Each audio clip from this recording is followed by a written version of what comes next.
Hey guys, this is Pablo coming at you with the Midnight Oil Bookstore with another book review. Today we're talking about Brown Enough by Christopher Rivas. So we actually read this last summer in a book club, and it's probably one of my favorite books of the year that I read, for the reason being that this is just kind of a really important and relevant conversation, especially within the Latino community.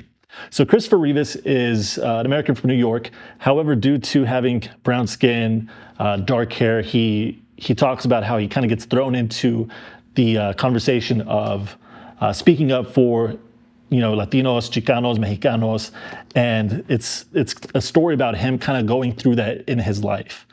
So me being kind of a lighter skinned Mexican, Latino, it's kind of, there's a lot of parallels. And so for me, it was really relatable. So one of the strong starting points of this book is when Christopher Rivas is at a conference, and the conversation stems around, black versus white, and this conversation of how do we kind of get along. And so he actually stands up and he's like, hey, where are brown people in the conversation? Where am I in the conversation? And to which the speaker said, you're not in it. You're not a part of the conversation. And so that was kind of like a starting point, kind of a foundation for, I need to write this book for people that look like me. And so Christopher Rivas doesn't even speak Spanish. He appears the role of someone from Latin America, of Latin descent, but he doesn't speak Spanish. He's not familiar with the customs or the traditions or the culture as much, but yet he automatically gets assumed and put into that role of speaking for the culture. And so through this book, he does a lot of exploration of what does that look like? He talks about assuming or playing into that role just so he doesn't cause friction.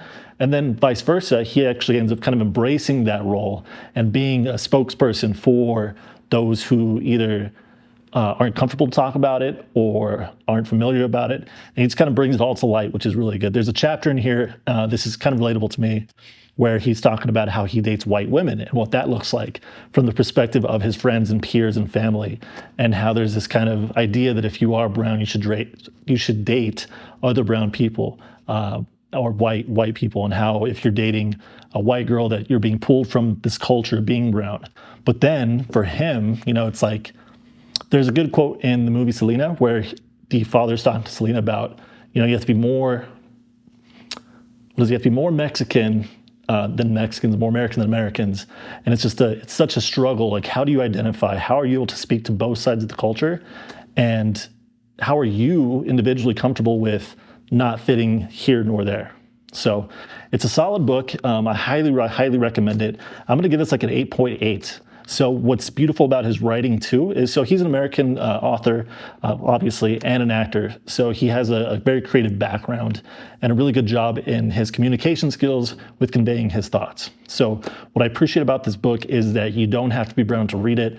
This is actually, I'd recommend this to anybody of any background or ethnicity or culture. It's really eye-opening, thought-provoking, and honestly a solid read. So Brown Enough, 8.8, check it out. Thank you.